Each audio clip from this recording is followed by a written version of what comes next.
SSIS packages வந்து visual studio 2019 install பண்ணுறதுங்கிறத பார்ப்போம். லாஸ்ட்டாக வந்து நம்ம SSISல வந்து 2 வீடியோ பார்த்துருந்தோம். ஒன்று வந்து பேசிக்காக ஒரு ப்ராஜெக்ட் க்ரியேட் பண்ணுற மாதிரி, இன்னொன்றில் ஒரு இமெயில் கான்செப்ட் எப்படி ஒர்க் ஆகுது அப்படிங்கிறதும் பார்த்துருந்தோம். இதில் ஒரு சின்ன விஷயம் நிறைய பேருக்கு தெரியாது, இன்ஸ்டலேஷன் எப்படி பண்ணுறதுன்ட்டு. அதனால் இது எப்படிங்கிறத நான் சொல்கிறேன். ஓகே, ஜஸ்ட் நீங்கள் 2019 வந்து விஷுவல் ஸ்டுடியோ வச்சுருந்தீங்கன்னா ஓப்பன் பண்ணிக்கோங்க.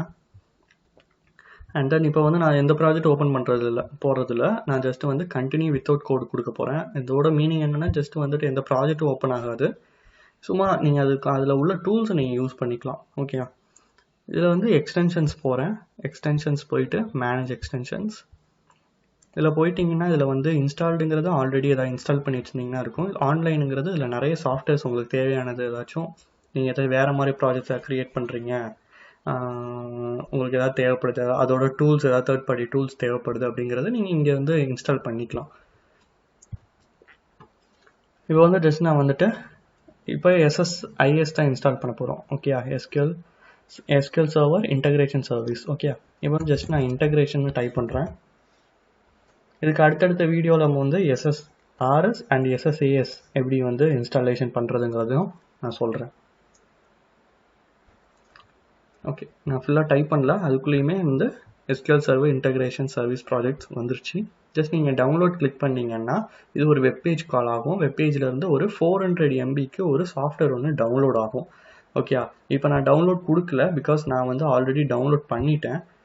அதனால் நான் அதிலேருந்து மூவ் பண்ணுறேன். போனீங்கன்னு பார்த்தீங்கன்னா மைக்ரோசாஃப்ட் டேட்டா டூல்ஸ் இன்டகிரேஷன், இதுதான் அதோட அந்த சாஃப்ட்வேரு. ஜஸ்ட் நீங்கள் டபுள் கிளிக் பண்ணுங்கள். கிளிக் பண்ணிங்கன்னா உங்களுக்கு ஜஸ்ட் எந்த லாங்குவேஜ்னு கேட்கும். ஜஸ்ட் ஓகே கொடுங்க. ஓகே கொடுத்தீங்கன்னா ஜஸ்ட்டு சும்மா அதோட terms and conditions, just next என்ன version visual studio 2019 just installed கொடுங்க.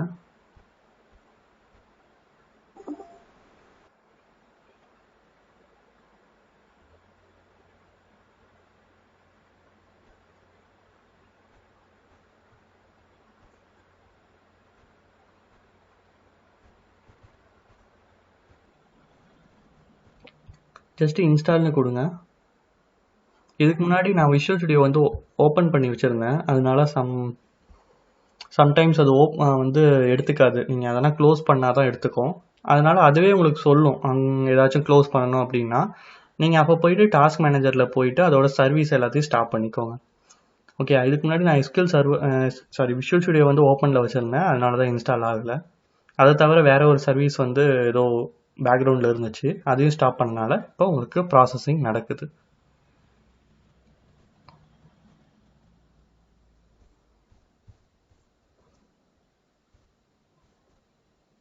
ஓகே, இது கொஞ்சம் டைம் எடுக்கும், அதனால் நான் ஜஸ்ட்டு பாஸ் பண்ணிக்கிறேன். இப்போ உங்களுக்கு இன்ஸ்டால் ஆகி முடிஞ்சிருச்சு. ஜஸ்ட்டு க்ளோஸ் பண்ணிக்கோங்க. அண்ட் தென் வந்துட்டு திரும்பி விஷுவல் ஸ்டுடியோ ஓப்பன் பண்ணுவோம்.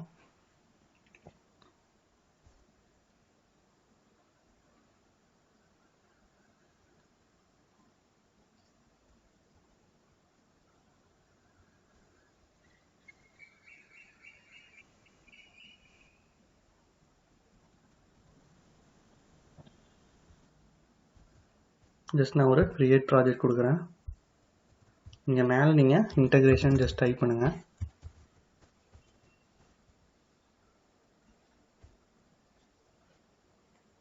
அதில் டைப் பண்ணிங்கன்னா உங்களுக்கு இந்த ப்ராஜெக்ட் கிடச்சிரும், integration service project. Just click பண்ணிவிட்டு நெக்ஸ்ட்டு கிளிக் பண்ணிங்கன்னா உங்களுக்கு புது ப்ராஜெக்ட் ஒன்று க்ரியேட் ஆகும். அதில் வந்து க்ரியேட் கொடுத்து நீங்கள் யூஸ் பண்ணலாம் ப்ராஜெக்டை. ஓகே, இது இன்ஸ்டால் பண்ணி நீங்கள் ஆல்ரெடி நம்ம ஒர்க் பண்ண ப்ராஜெக்ட்ஸை நீங்கள் இம்ப்ளிமெண்ட் பண்ணி பாருங்கள். தேங்க்ஸ்.